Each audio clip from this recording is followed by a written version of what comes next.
Hi, welcome to a new episode in the Internet Surfer, hosting the most horror and creepiest stories from Reddit. Please don't forget to comment, like, share, and subscribe. Enjoy.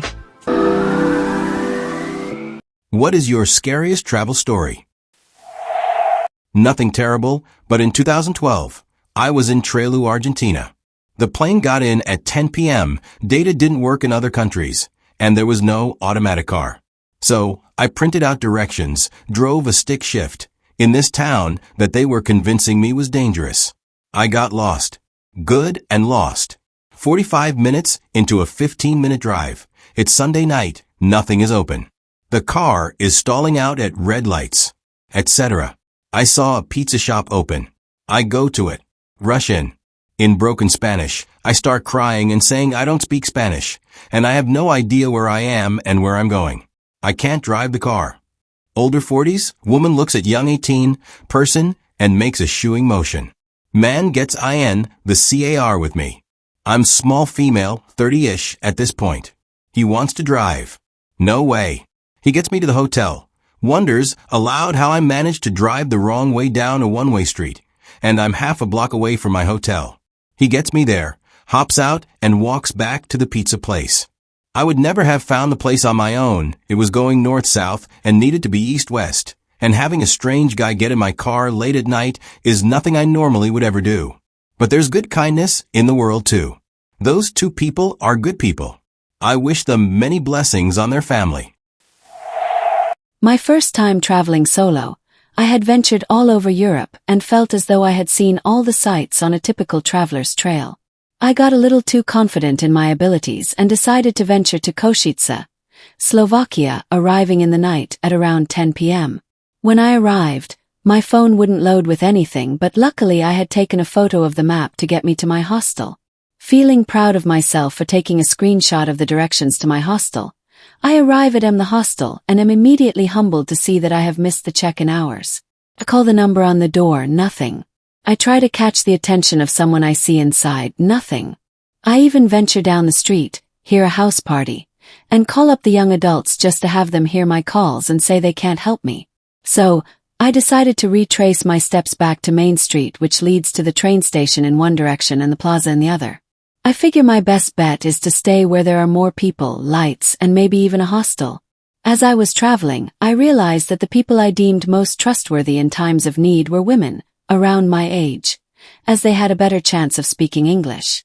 Well, it just so happens that the first people I run into are 3 people my age, 2 men, 1 woman. I will explain my situation and ask for help finding a hostel to stay at for the night. Eventually, the girl and her boyfriend walked me to a place that the other guy said has a 24-hour reception and should be able to make room for me. We arrive after walking 15 to 20 minutes and the place is abandoned.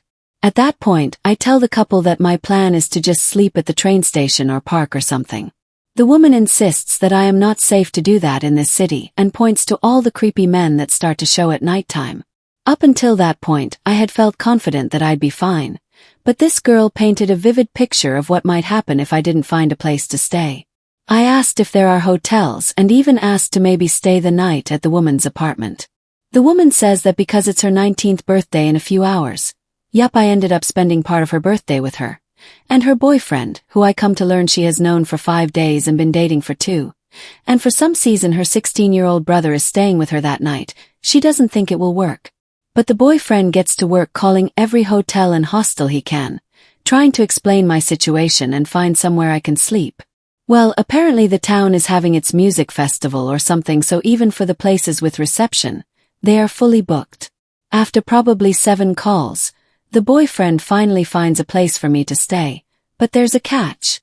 They have to drive me 30 minutes into the mountains to a hostel which is secluded from anything else where no one speaks any English, and the only way to get back to town is to catch one of 2 buses that goes throughout the day. I decided I have no other choice than to trust this couple in what they tell me. They drive me there, explain everything in English and Slovakian so that I'm on the same page as the staff about payment and checkout and breakfast. They did indeed have a free breakfast and bus information. I exchange Instagram and phone numbers with the woman in case I need to call for a translator. I give the woman some money as a birthday gift from a friend. Otherwise she wouldn't have accepted the money. The couple then makes sure I get to my room, which is a single BTW. BC there is no one else there, and don't leave until I have the door locked. After a lot of adrenaline, I finally have a calm bedroom all to myself with a skylight that looks out at the stars. I wake up next AM, enjoy my free breakfast, pay for my stay, then pack my things and catch my bus back to town. Moral of the story, check your hostel check-in time. I was in Cappadocia, Turkey, with an ex-girlfriend, and we rented a car to see some of the sights around the area. No maps, just following our eyes. The hotel staff told us to be back at 6, so we could catch a bus to a traditional Turkish dance show, and since it was 8 in the morning, we had a full day to explore. We saw so much, had lunch, made new friends with locals and other travelers, and ended up heading back around 4 p.m., getting back just before 5 p.m. We pull up, and a member of staff we never saw before runs to our car and tells us to give him the keys so he can return our rental and to get in a waiting car in front. He was very panicked, and I questioned what was going on, but before I got angry, the hotel manager we had spoken to came out and he got the time wrong for the show and that it was starting in 15 minutes, but it was an hour drive away. He gets in the driver's seat, and we load all of our day trip bags with us. He speeds off, and we are off going at absolutely insane speeds on an empty road with no lights as the sun goes down. Not sure how long it was, but we see lights up ahead, and the guy starts shouting and punching the steering wheel, and we tell him to stop. We stop at the lights and see 20 to 30 men with black masks and heavy weaponry. One comes up and grabs the driver out, and they start shouting at each other. The manager pointing to us in the car here and there, making some of the men with guns point them at us, blinding us with flashlights as well. My ex was in full panic mode, but I was just kind of silently waiting to be gunned down. After a while, things calmed down, and the manager and the guy yelling at him came back to the car. The manager gets in the driver's seat, and the guy in the mask says something like, "Good luck and enjoy," in his best English. The manager speeds off again to the same speed, if not faster. He explains at the same time that those men are part of Turkey's anti-terrorist military unit, and when they saw a speeding car, they thought they had caught terrorists up to something. Seeing me and my ex in the car was a dead giveaway. They were wrong. He said he thought they were the police officers because he definitely would have in trouble for speeding, but said these guys don't enforce traffic laws and just told him to get us there safely. I never sighed so hard in my life. My ex had to dry her tears, but oddly, we all had a nervous laugh about it as we continued the drive. We got there 45 minutes late, but the venue actually waited for us to arrive because the hotel called ahead and said we'd be a few minutes late. We held up over 100 other tourists because of this adventure. I've never felt like I was going to die any more than at that particular moment, and I've been in some very scary situations at home or where I used to live abroad. The guns, the masks, the bright lights, the dark, dusty road. All of it seemed like a perfect storm for some tourist to get gunned down and buried to be forgotten. I drank heavily during that show. I just started traveling, so not a lot of stories yet, but a couple months ago in Cusco, a guy burst into my all-female hostel dorm at 4:30 a.m. yelling my name, tore open my privacy curtain, shined a light in my face so I couldn't see anything and kept yelling and trying to get me to go with him. But I was not in the mindset to be messed with, and somehow not scared in the moment, and firmly held my ground that I am not going with you. While maintaining eye contact, eventually he scratched his head and just left. I think also the fact that I sat up and tore the curtain back shut in his face caught him off guard. Originally I thought it was the tour guide for the hike I'd cancelled that day, and he confirmed cancellation, but I can't see a tour guide. Hike was non-refundable anyway and I'd already paid. Trying to get me to go with him on a 14-hour hike hours away in my pajamas and no gear, and also can't see them holding up the group that long. He just would not leave, so either way, scary in hindsight. The second story was actually from my first solo trip, and probably why it was scarier at the moment and it's scarier in hindsight to me. Was in rural Colombia, caught on a mountain in a rainstorm with no phone service and everything flooding around me, and genuinely worried something bad could happen. Especially since I almost broke my leg stepping in a hole I couldn't see by flooding already at that point. Took 2 hours to walk 0.25 miles and I was miles away from town. A guy pulled up and motioned for me to get in after I said I was going to the town. He spoke no English, and I speak very limited Spanish and had no translate by no cell service. I was on edge but felt fine until he started asking if I had a boyfriend or husband and where he was and stuff like that, what I could catch with limited Spanish, and also wasn't driving the route to town I'd taken before, and then I got really nervous. But thankfully he took me into town, and I paid him a bunch as such a huge thank you by it felt like he'd saved my life, a complete stranger. Thai kind stranger. I'm a tall black American and my ex a decently tall Japanese girl, and we'd speak in Japanese sometimes to each other, and this made Turkish people double take so many times and was always a conversation starter. I absolutely fell in love with Turkish people after this, and made friends with 2 of our tour guides, who I am in contact with over a decade later on socials.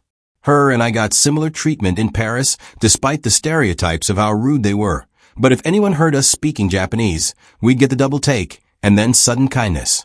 A guy at CDG gave me 3 free bottles of alcohol at the duty-free shop. He was pretty young and a huge hip-hop and electro fan, and we needed out talking about music, and then he just wrapped up some bottles and handed them to me.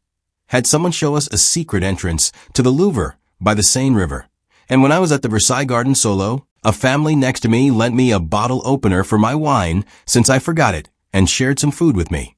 That experience was terrifying, but I've genuinely had great travel experiences either solo or with someone else. Though we did have our first night in Turkey at our hotel given away to a rich couple in the middle of a thunderstorm, and they put us in a hostel or something built into the wall of the Hagia Sofa. Historically, yes, filled with bugs I've never seen before, and waking up to one under my chest in the morning face vomiting. Also, yes, I also got called Obama by pretty much everyone, though we look absolutely nothing alike. The most adventure-filled trip I've had yet. My husband and I went to the Canary Islands back in 2019. One of the places we rented was a subterranean home directly on the beach. It also came with a gigantic hot tub.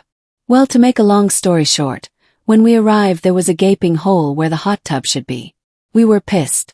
The owner felt bad and offered to move us to the house directly next door, which was 5 times the size of this house, also on the beach, and did have a working hot tub. We happily oblige and move over. Flash forward to nighttime. It's about midnight. I am laying on a beach chair, enjoying the peaceful ocean vibe and cooling off from the hot tub. Although it's dark, I notice a man on a bike go down the beach and pass directly in front of our property. For some reason it weirded me out, but I have high anxiety, so I let it go. About 10 minutes later, here comes the bike man again, going back exactly the way he came. Again, I got a really anxious feeling. My husband says he is going to go inside and take a shower. I beg him to just stay outside with me for a bit more. He says no, he really wants to shower. He goes inside and heads up the spiral staircase towards the shower. No less than a minute later I hear him scream, "No. Whoa. Get it out," and I hear panicking running. I leap off the beach chair and run inside. Turns out when my husband walked up the steps, he glanced slightly to his right before entering the bathroom. And he saw a man hiding in one of the many guest rooms, covering himself with one of the curtains, trying to hide. When my husband saw him, the robber leapt out from behind the curtain in a defensive stance. But when my naked 6-foot husband started to charge him, he jumped out of the window. Remember, these houses were subterranean, so he was able to scale the roof and then jump right onto the street, where he jumped on a bike and sped away. I guess he had been casing the home. Saw 2 Americans in a big mansion and figured we had money. We had opened a window in the guest bedroom to cool off upstairs. He had managed to unlock the shutter locks and climbed right in. Had my husband not gone upstairs at that exact minute, I have no doubt he would have had time to grab our bags that we carelessly threw down on our beds after a day of traveling. He would have gotten all our money, passports, everything.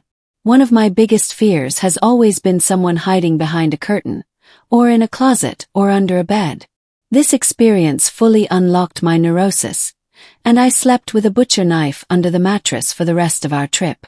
All this being said, the Canary Islands are amazing, and usually incredibly safe. I highly recommend anyone to go there. Just lock all your windows and all the time. I don't know that it was super scary, More like unnerving at the time and hilarious in remembrance. My first time in Rio many years ago, I spoke about 5 words of Portuguese, and I didn't have a working phone. I linked up with some locals who seemed to be quite nice, and they took me around during the day to do museum hopping. I don't remember exactly. Late afternoon, most of them peeled off, but 2 suggested we go to this cool local bar, and of course I was excited to go. We get in a taxi, and since I don't know Rio and don't have a phone to look at a map, I immediately have no idea where we are and where we are going. After a while, we start driving through what looks like an extremely dark, wooded area with a smattering of dim streetlights. At this point, I realize I am in a taxi with 2 more or less complete strangers going to a completely unknown place in a country where I don't speak the language and a city that is notoriously unsafe, and I'm preparing myself to, at best, wake up in a bathtub full of ice. What felt like an hour later, but was probably like 5 minutes later, we broke out into an open area overlooking the water in an absolutely packed bar/restaurant with an even bigger crowd hanging out on the street and on the wall along the water, with music, lights, laughing, and a grand old time. The 2 who took me to the bar are still close friends all these years later, and a few years ago, I reminded them of this event with the way I was seeing it at the moment, and they cracked up. If you ever meet a Venezuelan, tell them you heard about somebody whose car broke down in El Tazon and lived to talk about it. One of the last times we went as a family to Venezuela to visit my in-laws, we were heading back to my husband's hometown late. As we were driving through an unsure part of Caracas, I felt the car start to wobble, and as we were just passing through a gas station, I told him to turn it in so we could check it out. It also seemed to be the only thing still open at that hour. Of course, he ignored me, and about 5 minutes later, we were on a curving bridge going uphill when suddenly the giant SUV, only driven by rich people or dumb tourists who have to haul kids and stuff, plops down on a flat tire. He gets out to confirm this just as I notice we are on the outskirts of a garbage dump, and a raggedy, scruffy man suddenly appears out of the 6-foot-tall grass and runs across the road in front of us, disappearing into the grass on the other side. Car passes us and speeds up, but there is absolutely no other traffic. My cell phone doesn't have any saldo left, and I can't make calls without buying more credits for it. After about 10 minutes, I get sick of the kids' restlessness, so I get out also, to offer my non-existent tire-changing advice to my husband. He is trying to get the spare tire from underneath the car. I have a flashlight that serves to illuminate our gringo helplessness. White woman and little kids, no man in sight. In this time, there have been only a few cars passing by, but suddenly out of nowhere here comes a tow truck. And not the flimsy kind. This one has a bed that can tow a full-size SUV. I wave at him as he drives past us. Then he stopped and backed up, very surprised at what he saw. My husband crawls out from under the car and the kids pop out and goof off. The tow truck driver grabs the tire iron and starts trying to loosen the nuts on the tire, all the while nervously looking around. He said, "I'll give this no more than 5 minutes, and if I can't get this, I will tow you to the toll plaza up the hill." His fear combined with the smell of the garbage and some lights moving in the grass made the hair on the back of my neck stand up. He mounted the car on the bed of the truck and my husband hopped in the cab with him. The boys and I got back in the car, and we made our ways LOWLY uphill to the toll plaza. It took my husband, the 2 truck driver, and 2 armed National Guardsmen half an hour and a half swearing to get the spare tire on. We learned that criminals put nails on the road to blow out tires. Then they rob, or worse, victims in that very spot. Oh, and that gas station. The police will not go there after dark because it's too dangerous. We ended up giving the tow truck driver all the money we had, like $40, plus a couple cases of beer that we also shared with the National Guardsmen. I truly believe that tow truck driver was an angel. And we never ever drove that road in the dark again. Around 2017, my best friend and I, both 26F at the time, took a month-long road trip making a big loop around the U.S. On this particular night, we had left out of Austin, Texas, and were planning to pick a random hotel once we got too tired to drive, on our way north to Clarendon, near Amarillo. We stopped in Childress, Texas at some motel, checked in, and decided to check out the indoor pool. On our walk from our room down to the main motel building where the pool is, we had multiple truckers yell and whistle in our direction. We ignored each other and kept walking. Once at the pool, a guy around our age joined us, and we all started chatting. We asked him where he was from. He's at a hotel after all. And he said, "Oh, I live in town. I just come here because I'm friends with the front desk clerk." Red flag 1. So we ask what he does for fun around here, because this town is basically a couple of truck stop and a few motels. That's it. And he proceeds to tell us that his favorite pastime is banging his girl in the Taco Bell bathroom and drugs. Red flag 2. Our glances at each other confirm that it's time to call a night. So I say, "Welp, we're exhausted, better be off to bed," and hop out of the pool. He asks if we'd like him to join us. No. Just no. Red flag 3. We start making our way back to our room and get the very distinct feeling that we are being watched. I tell my friend to keep walking past our room, and we head to the corner of the building where there is an open-air room with ice dispensers and soda machines. From there, we spoke out to see the guy standing at the corner of the main building smoking a cigarette, just waiting for us to exit. We wait about 20 minutes before he finally walks back around to the front of that building. We run to our room and go to lock the door behind us. The lock is broken. The door has very visibly been kicked in before. Fantastic. We looked out the window, and he is now standing in front of our building, just watching our door. I guess his friend told him which room. So, we took turns sleeping for a few hours, both holding our pepper spray. At 4 a.m., we decided no good sleep would be had here and rushed our stuff out to our car and hit the road. He was still outside. Luckily, our next stop was a lovely ranch, and when we showed up freaked out and disheveled around 6 a.m., they sorted us right out with a big steak and eggs breakfast. I was in Baku, Azerbaijan. It was winter. We arrived at Baku International Airport from Istanbul, and it was freezing outside. It was about minus 30 degrees Celsius. We arrived late due to a weather-related flight delay. And then we waited for almost 7 hours at the airport to retrieve our luggage since the doors on the plane where it was stored were reportedly frozen. Finally, when we received our luggage, we had already arranged a bus to take us to our hotel. Of course, our bus never arrived since he didn't want to wait for us for so long. Finally, after several phone calls, we received the so-called bus.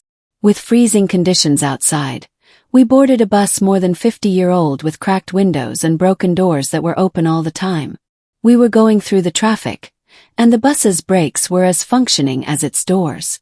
So, we crashed with another bus and 2 trucks. All of the drivers were clearly blaming each other for the traffic disaster, and the fight began. We stayed there for another 2 hours.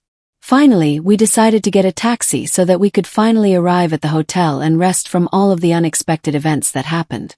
Our story here doesn't end. Our taxi driver wasn't speaking any English, and we did not have functional phones, so we were driving for another 1.5 hours to find a hotel. When we got to the hotel finally, they said that some important business people have our rooms and that they can offer 4 of us one small room, only 1 bed and 2 chairs, and put us to wait for them to check out the next day. The next day we got our rooms, and after that everything was great. I am not one to get scared easily. I wasn't fazed when I got mugged in Chicago, or when I ended up in an air raid in Ukraine last year, or when I ended up in a thunderstorm in a helicopter over Pyongyang. I was on edge when I first entered Mozambique, though. We drove in quite far north from Malawi, and we were advised that one particular road on that route was popular with bandits, and we had government travel advisories that specifically called it out and were told to be home before dark in most of that region. So we decided to avoid it, but the detour that Google Maps provided was very inaccurate, and we ended up spending 6 hours basically off-roading until we realized that the detour was not possible and had to double back. So we ended up on the dangerous road at night, which was exactly what we were trying to avoid. As we approached a forest, there was a stretch of road that was in a sort of valley, very steep embankments on either side. And somebody had flipped a semi-truck that was lying across the entire width of the road, blocking access. We were certain it was a bandit trap.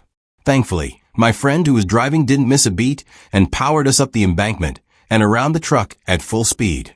The next week was also nerve-wracking. We were scuba diving in a thunderstorm. We were in a tiny, inflatable boat, in 5-meter swells, tossed around like a toy. The rain was coming down so hard, it was actually drier in the ocean. I remember jumping in, not being able to see anything except the endless blue and the shadow of bull sharks below. Even at the surface, I couldn't see the boat because the waves were so big. I definitely panicked a bit and bailed there. But having my formative scuba diving in those kinds of conditions is what made me such a good diver today. Nothing bad actually happened. But last year I rode a bicycle from Hong Kong to Singapore. At one stage in northern Vietnam, I was on this remote road through the mountains. There was basically no one on the road. Around me just some forests, rice fields and hills. Typical and beautiful Vietnamese scenery. I then approached this small village, and just outside of town I stopped to look at the map to figure out which direction I needed to go through the village. Immediately this middle-aged guy on a motorbike rolls up to me and says, really gruffly and in English, "No stopping." I was just puzzled. Partially because the Vietnamese usually are super friendly, but this guy definitely wasn't. He also wasn't dressed as a police officer. He just wore normal clothes. Besides, even if he was police, I had actually pulled to the side of the road to get some shade under a tree, so I wasn't blocking anyone anyway. So I just went, "What?" And he again said, "No stopping." He seemed serious, so I took off again. He then proceeds to follow me all the way through the village, riding right behind me. Then, once I was a couple minutes out of minutes again, he turned around. At first I really had no idea what was going on here, but then when I thought about it a bit later on, I'm certain I accidentally stumbled into a heroin plantation. Me and friend both turned 18 and had just graduated high school, so we decided to take a road trip. We decided to go to Vegas from Colorado. We got to Vegas, and we can't even do anything since we're 18. We start looking at the map. Tijuana is right there, and I think you can legally drink when you're 18. We went off to Tijuana. So we push on through it what feels like forever and finally get across the border. This is in the 90s, so we didn't have GPS, we're just winging it. It's dark, I'm driving, people are driving like crazy, and I think we just kind of picked a road to get off the main road. I can't really remember. But we find an area that looks active and just about the dingiest. Red flag hotel you've ever seen, but we were beat, so that was the one. We got a room and are kind of just like, okay, what now? Oh, our hotel door didn't lock either. There's a little corner store up the street, and we buy a gigantic bottle of the cheapest vodka you've ever had in your life for $5 and go back to the hotel to pregame a bit. Got a nice drink and are ready to hit some of these bars. Every bar has a hype man out front trying to get people in, but my dumb ass forgot any kind of ID, and they were surprisingly strict about carding. Yes, I was driving all this time. Without a license, I was a pretty dumb kid. Finally, one bar is like whatever gets inside. We get inside and it is dark in there. I mean, you couldn't see it. We're seated and immediately two girls come and sit next to us, one on each side, so we're kind of boxed into this booth. Bartender brings up a beer and a shot of tequila for both of us. $5. Senor, the girl separates us. One takes my friend to another booth.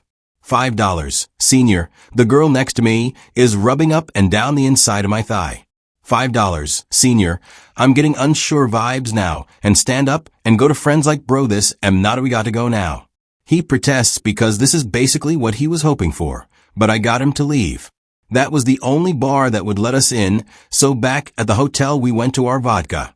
We're walking back to the hotel and there's some pretty looking dudes walking in front of us and I'm just like, please don't rob us. But one looks back and is like, hi, you need any weed? I'm like, no, already got some. And that was it. They kept walking. I wasn't lying about the weed either. I brought a bunch from home. In the US into Mexico. This is where the story diverges. We keep drinking at the hotel room, and I end up getting plastered. Like vomiting in the toilet is just well done. A friend is a bigger man and could always handle his liquor, and since I was passing out, he's like it, I'm going back out. The first time I woke up, dude, get up and come out to Tijuana is awesome. I gave a dismissive wave and probably mumbled something, and he went back out. Second time I woke up, dude, get up, I just got robbed. I snap awake stone sober, like what? So, my friend had gone out and was living it up, but he forgot how to get back to the hotel.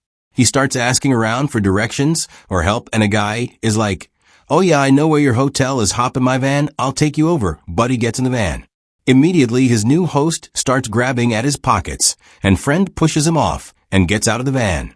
Phew, right? My friend still doesn't know where the hotel is though. A friend asks for directions or help again. Two guys are like, "Oh yeah, I know where your hotel has followed me down here." My friend was a fairly big guy, relatively fit. He said one guy grabbed him in a headlock, and a smaller guy started punching him in the stomach. He said he got a solid right cross on the guy punching him, but the headlock was getting to him. But smaller guy had gotten his wallet, and the other guy released, and they ran in separate directions. Somehow, he found a Denny's, and I think was trying to get directions again, but was in rough shape at this point. Lucky for him, there were some U.S. military eating there that saw him and bought him food and got him back to the hotel. Unsurprisingly, my friend wants to leave immediately. There's no way either of us are driving right now. We have to sleep this off. Morning comes. My car is unmolested, and it's time to go home. I have no ID on me, and it's dawning on me I have to go through the border. This is all pre-9/11 though. U.S. border crossings used to be far laxer. We K up in the vehicle border crossing lines, and it's so backed up. I still to this day don't think I've ever sat in that kind of traffic. We're sitting there, and a bit up closer to the crossing, I'm seeing Border Patrol walking around vehicles with dogs. They're walking around with dogs. Oh wait, I have that weed. I immediately go to the back of my car and pop the trunk. Just see what am I going to do? I grab a jar of peanuts. I stuff the bag of weed down into the jar. I put the jar in the cooler that had all kinds of different food. Close it all up and hope for the best. Now I'm not as worried about not having an ID at least. We're getting up closer. I'm sweating balls. I'm going to jail. They're going to have to call my parents who don't even know we're here. I'm done. A handler and dog walked right past the car. Right past, I could have reached out and touched them. No reaction, they keep moving. We get up to the crossing. All the guard asks, "Are you guys American?" Yes, sir, we are American. Okay, go ahead. And that was it. We were through and back in America. My friend ended up joining the Navy like a year later because of those soldiers that bought him Denny's. I was on a road trip and woke up early to go to my next destination. Of course, I was an idiot and my car was running out of gas and running on fumes. So, I pulled over to get gas in the sketchiest, most run-down part of East St. Louis. It was truly an emergency. So I thought it would be better to run out of gas in the middle of this decrepit neighborhood. I figured, this area is bad, but it's still the USA, so it isn't that bad. And I am a male, so no one will mess with me. As I am pumping gas, mind you, I am the only one at this gas station at 6 a.m., except for some people loitering in front of it. And this beat-up, rusty white van sped into the pumping area. He swerved, suddenly stopped the brakes, half-ass parked, and some man came out of the van while it was the van still running and beelined super fast towards me. He was an older gentleman with a worn-out, baggy zoot suit-looking outfit and an Afro-Caribbean or West African accent. He was screaming, "Excuse me, SIR, excuse me." At this point, I was getting sweaty palms and mentally prepared for the fight ahead. I am out of shape, but did Muay Thai in my teen years, so I knew I could defend myself against this old man. Even if he managed to overpower me, I wouldn't have gone down easily. He then screamed at me super loud once he closed his distance. "Young man, do you know where the dead people are?" I nervously replied, I'm not sure. They are dead, so I can't ask them." He looked shocked and said, "Do you believe they are reincarnated, or residing in the glory of God's kingdom? Or maybe even possibly vanquished into nothingness?" I thought for a second and said, "At this rate, I think everyone is probably in hell having a good time, since all the fun people go there." He sighed and said, "I have something to help you guide your young man." He then left a pamphlet on my car window, behind my windshield wipers, and ran back into his van and sped off into the darkness and disappeared into the rust and grit that is East St. Louis. I looked at the pamphlet, and it was a brochure for the Jehovah's Witness. It said, "What to do when a loved one dies," and showed a crying woman holding her crying daughter in her arms. It has since become one of my favorite souvenirs from traveling. It has to be crossing the landslides in Nepal, both on foot on the way up and in a bus on the way down.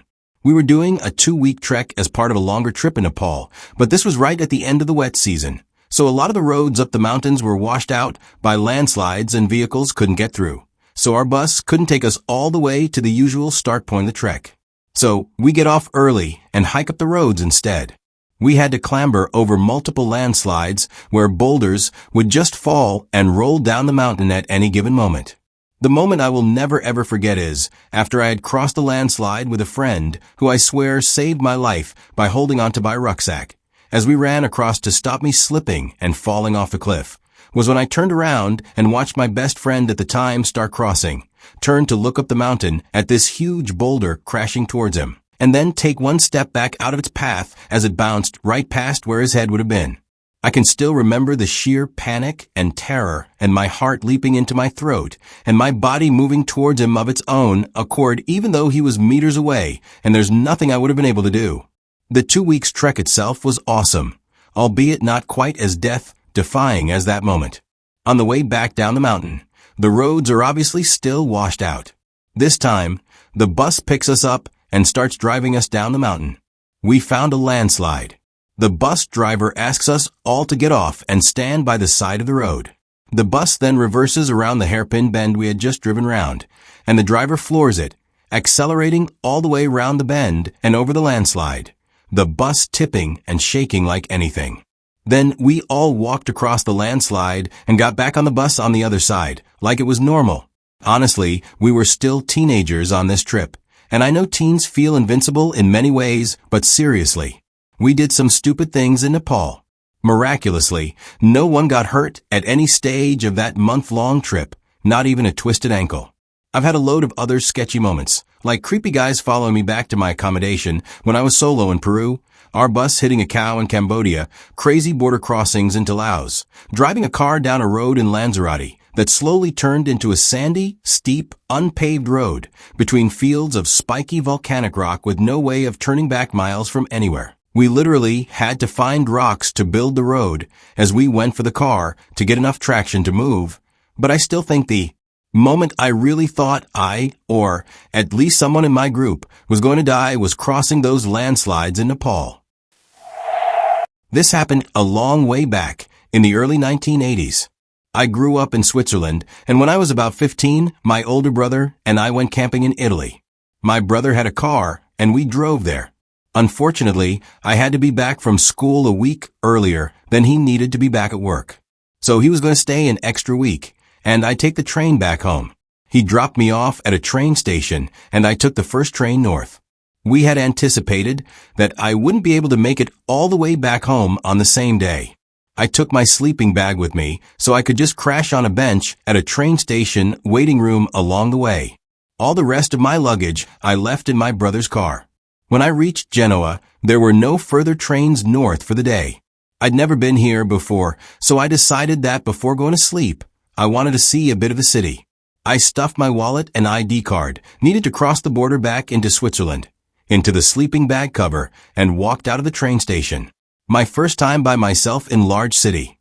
I managed about 5 steps outside the station before 3 kids approached me. The 2 youngest ones looked about 12.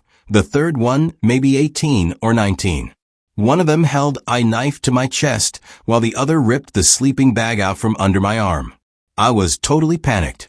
I was about to be a 15-year-old kid in a foreign country where I don't speak the language, in a city I've never been to, without money, without ID, at nearly midnight. Just as the one kid grabbed my sleeping bag, the oldest noticed a Swiss flag sticker on it. My mom had insisted we put that sticker on because, in her words, everyone likes the Swiss. She just assumed it would help us get through customs easier. Anyway, as soon as he saw the sticker, the guy says to me, in Swiss German, "You're from Switzerland? Man, I used to work in Zurich. I loved it there." Then he tells the kid to hand me back the sleeping bag and they wander off again. I went right back inside the station and didn't leave again for the rest of the night. I should mention I've been back to Genoa a couple of times, and it's a truly amazing town. I've also traveled all over Italy since, and never even came close to anything like that happening to me again. It's a fantastic country. Traveled to the Afar region of Ethiopia in peak summer 2018 to visit the otherworldly realms of the Danakil Depression. Our main objective was to do a night hike to the mouth of the crater of the Eerie volcano, one of the only places in the world where you can get a glimpse of an active lava lake in action. While observing pyroclastic activity at a lava lake sounds amazing on paper, I wish I'd done more research on what the hike actually entailed and the temperature conditions I would have to face. So we started the hike at around 6 p.m. one evening. The base camp was in absolutely terrible conditions and were being maintained by the border police. No real toilets anywhere, so you had to do your business out in the open on volcanic sand. And the food they prepared was half stale, to put it mildly. That was mistake number one. Consuming a raw cabbage stew of sorts with some half-cooked pasta and slices of raw orange for dessert. Started walking through what seemed like an endless black sand desert in pitch darkness, guarded by military escorts on both sides, since rebel activity from the Eritrean side was a real threat. All good until now. The heat started pulsating as the volcano tumbled in the distance. And with each pulsation came a rumble in my tummy as well. The food hadn't really digested well at all, and I was starting to feel slightly nauseated by the heat, around 40 degrees Celsius at 7 p.m. Then came the heaving. I vomited the most I've ever done in my entire life, and with dread realized that I'd gotten food poisoning. We were about 30% of the hike at this point, and the rest of the group wasn't willing to wait for me to settle down after vomiting, so they treaded on ahead. But what I realized was that the camel carrying all-out water went ahead with the rest of the group, and I was stranded with my aunt and cousin brother until I gathered my bearings, with only a police escort for company. He had a vocabulary of 2 words, Geo and ale, so wasn't really of help when I requested for water. The dehydration had begun to set in, and I was given an option to turn back and walk back to the base camp in the dark on my own, as the rest of the group wanted to continue. I don't know if it was ego or pride, but I couldn't imagine being called out for being weak and not hard enough to do the hike, so I wanted to prove a point and keep walking. The only thing that kept me motivated was the idea of actually gazing into a volcanic crater and the views I'd get. But I needed water, but there wasn't any. In an absolute nightmarish haze, I trudged on, completely dehydrated at this point, rumbling stomach, kept heaving up endless fluids. And after what seemed like centuries, we made it to the edge of the volcano, napped for a few hours, and woke up at sunrise to see the views. Those moments were absolutely surreal, and things felt fine for a minute. The views were incredible beyond definition, and I got some amazing photos, etc. But then I accidentally inhaled some sulfur as a huge gust of volcanic gases blew my way. Now I felt slightly out of breath as well. Little did I know the ordeal was just beginning. I had to now walk back all the way to base camp in broad daylight. The temperatures were steadily crawling up to 50 degrees Celsius by 9 a.m. already.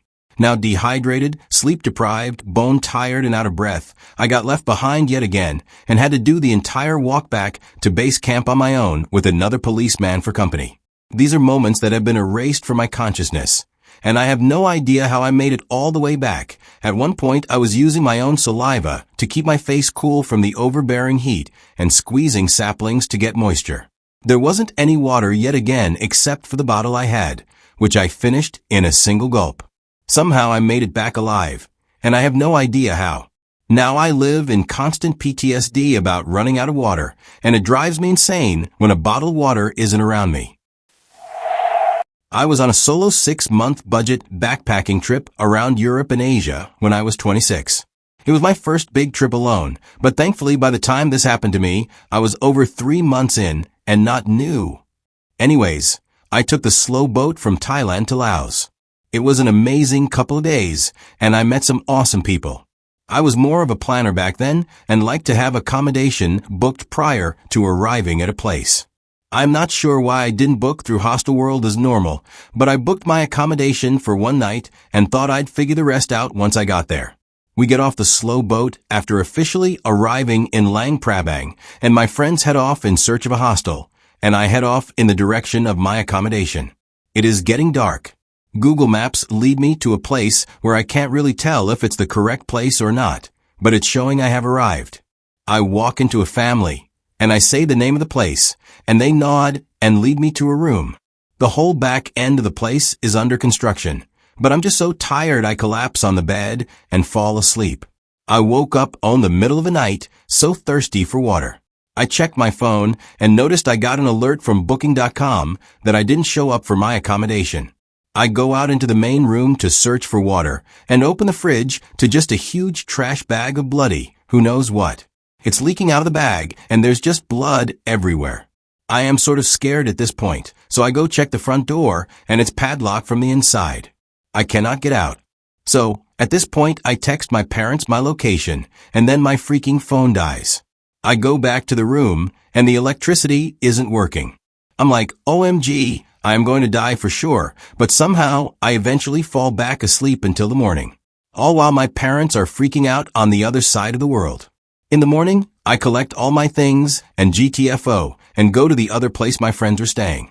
Looking back on it, no, it's quite funny, as I'm sure it was animal parts, etc., but with literally nothing in the fridge but that and the huge padlock. It was quite scary at the time. Just like in the middle of Laos by me. Laos was such an amazing country, but also the only place I felt like I may die multiple times. To be honest, I'm surprised I didn't get scammed or into trouble just yesterday.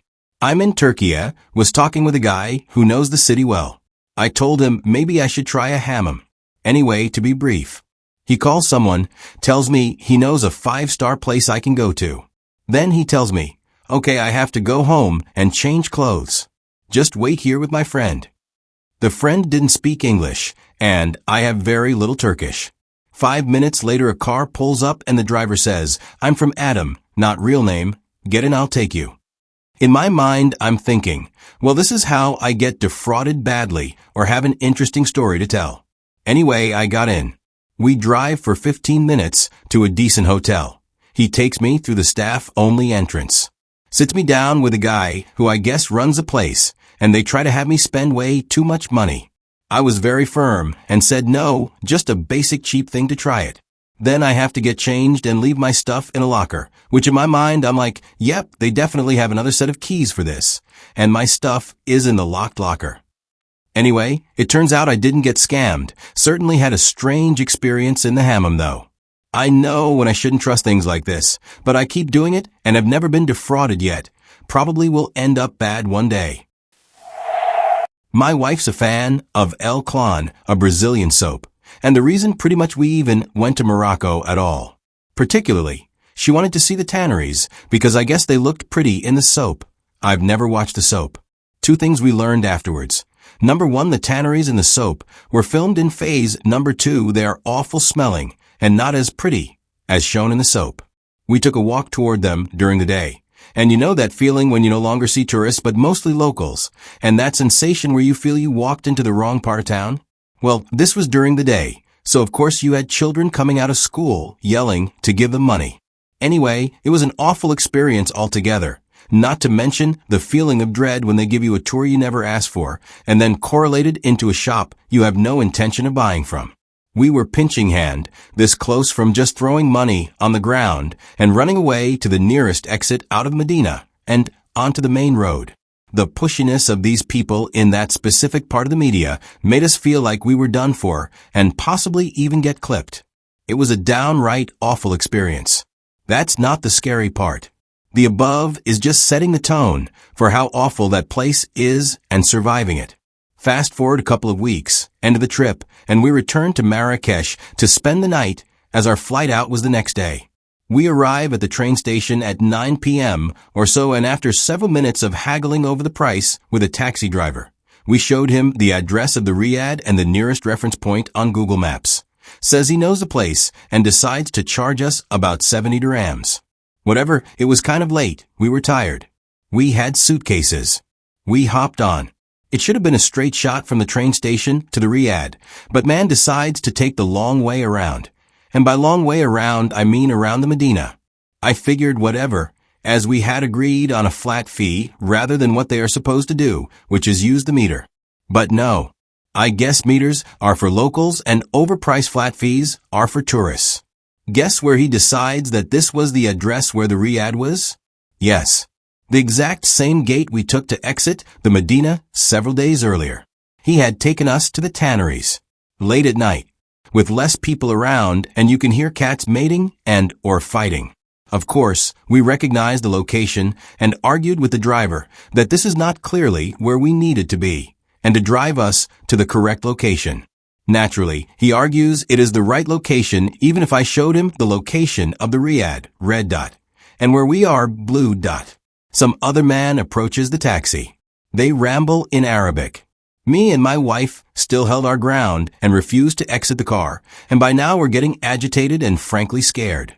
Finally, not sure how, but being covered in desert sand and overall worse for wear, the Riyadh of course is the place to shower, change, and rest before our flight the next day. Maybe you realize that we didn't have much money or anything of value besides our lives, which may not be valuable to a would-be thief. I have no idea what made him finally say, "Okay, fine," and drive us to the correct place.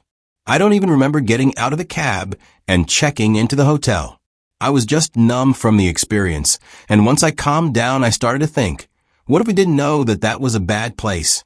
What if this was day 1, not day 17, and we just got out of the taxi and started wandering the worst part of the Medina deep into the evening, not really knowing where we are and where we are going? The possibilities of things going even more awry would have been endless. See, I don't really consider what actually happened the scary part. It's what could have happened what makes it horrible. Not scary when it happens myself, when I think back to the incident and all the quite different potential outcomes. Back before roaming is a thing, and the internet looked very different. It was one of my first trips with friends, and I don't think I even know what tourist fraud is then. Anyways, I went to Bangkok with a friend. My sister-in-law had been a number of times and wrote me a list of things to do. I still remember one was Blue Elephant Restaurant, Chuck to Chuck, Go-Go Bar. On the last night after I finished dinner with my friend, she was feeling a bit unwell, so she decided to go back to hotel. I was like, it's the last night, and it was still early. I wanted to go somewhere anyways. On that list is Go-Go Bar, left, so I hopped into a taxi and told driver I want to go to Go-Go Bar. Very important detail to note is that at the time in my mind is a specific bar called Go-Go, not a generic term for those types of bars. Anyways, driver dropped me off a busy street. As soon as I got out, a young guy came up, about same age as me. I'm female BTW. He asked me whether I want to go to Go-Go Bar, and I was like, yes. Thinking how lucky he knows the bar that I wanted to go to. LOL. Anyways, followed him, walked a little, and then he started going up some stairs. I hesitated for like 2 seconds, and just followed him. Yes, no need to tell me how stupid that is. I saw a bar and a stage. I ordered drinks for him and myself, sat down. Then like 10 almost naked guys came out and started dancing on stage, and my jaws just dropped to the floor. Took 2 sips of my drink, and I was sure it was spiked. I do get Asian flush, but I know I don't feel this hot. After 2 sips, the drink wasn't even that strong. The guy who took me to the bar looked like he was enjoying the show. I asked him whether he's gay, and he said yes. I then felt so relieved and safe. LOL. I looked around and then noticed all these white old men choosing which boy they want. Anyways, after about an hour, I told the guy I wanted to leave. He took me back to the streets, hailed a cab, and told the taxi driver my hotel address. When I was getting into the cab, I gave him a big tip. Fast forward quite a few years, I find out it is a common swindle, and they could have held me hostage there until I paid some ridiculous sum, and well, they really could have done anything to me.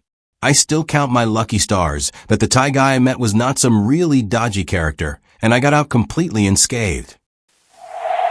On our first day, in Ho Chi Minh City, we did a walking tour of Old City that we found in the Lonely Planet. This got us to the Reunification Palace, which was one of the few museums we visited on this trip. This is the former presidential palace of South Vietnam. It's a beautiful building, but a run-in with a stalker spoiled the visit. Let me explain. While we were walking through the park near the palace, Spencer noticed a guy in a red shirt following us. We'll call him Red for the rest of this tale. I didn't think much of it, as we were a block from the Reunification Palace, and we had to buy tickets to get in. We went into the museum and started touring. Unbeknownst to me, but not to Spencer, Red entered behind us and followed us through the museum. I didn't notice the guy until we were in the bunker of the palace. Red was following us from room to room, flashing a weird smile. I mentioned it to the group and everyone, but I had seen him for the last hour. We walked outside the building, but not off the ground, and I asked him what he wanted. He feigned knowledge of English, and then said, get out of here." We started to walk another way, and he continued to follow us. We walked toward a security officer, and he went and started talking to a man in a blue shirt. While we were explaining the problem to the officer, our guy and the blue shirt guy exited the grounds. We pointed him out to the officers, and 3 palace personnel started to follow him, but we did not stick around to hear the results. We exited the grounds and jumped in a taxi to regroup at our hotel. I've traveled a lot and learned of crimes that happen to travelers. I acknowledge and accept the risks, but this made me nervous. The guy was a total creep. 2 stories. I was in Mumbai exploring the city alone while staying with friends. They had to work when there was a terrorist attack on the train lines. All I know is I was at a cafe near the gateway to India when my friend texted me, "Bomb blast. Take a cab and head to XYZ location in Bandra." This was before smartphones, so I couldn't just look up what had happened. For all I knew, it was possible that I was near a site of attack or would encounter it or terrorists on my route. Also, the cell phone reception was jammed, so I couldn't make calls or send texts. But I could, for whatever reason, receive them, and I was getting these frantic texts from my mother back in the US and my friends, which I couldn't respond to. And of course, all calls to my number were dropping. I was supposed to have taken the train back to my friend's place, so they legitimately thought I had been in the attack. Because the attack was on the train lines, the main route to Bandra was completely flooded and chaotic. I was stuck in a taxi for about 4 hours. The cabbie didn't speak any English and just kept saying "bomb blast" and making a kaboom sound. Anyway, everyone was relieved to see me when I finally arrived at my location. 2. In Mongolia, I was in the steppe camping for 2 weeks with my friend who was living there and her Mongolian boyfriend, and 2 Mongolian friends. One night, we camped near a tourist camp by a lake. In the middle of the night, our camp was attacked by 2 very drunk Mongolian men. They beat up our friends and destroyed one of our tents, but once they saw there were 2 foreigners in the group, they took off. As soon as it was light out, our driver and our 3 Mongolian travel companions went off to look for help, leaving me and my friend alone by the side of this lake. You have to realize how remote this place is. There are no paved roads, no cell reception or electricity. 5 to 6 hours from the nearest town. We didn't know if the guys who attacked our tent would come back. We didn't know when our friends would come back. Long story short, they came back some hours later with a lawyer they had found at a neighboring camp, who found the guys that had attacked our camp and convinced them to give us their tent, all their money, and 3 bottles of vodka. Woman shrugging. Thanks for watching. Please comment, like, share and subscribe. The Internet Surfer on YouTube for more horror and scary stories.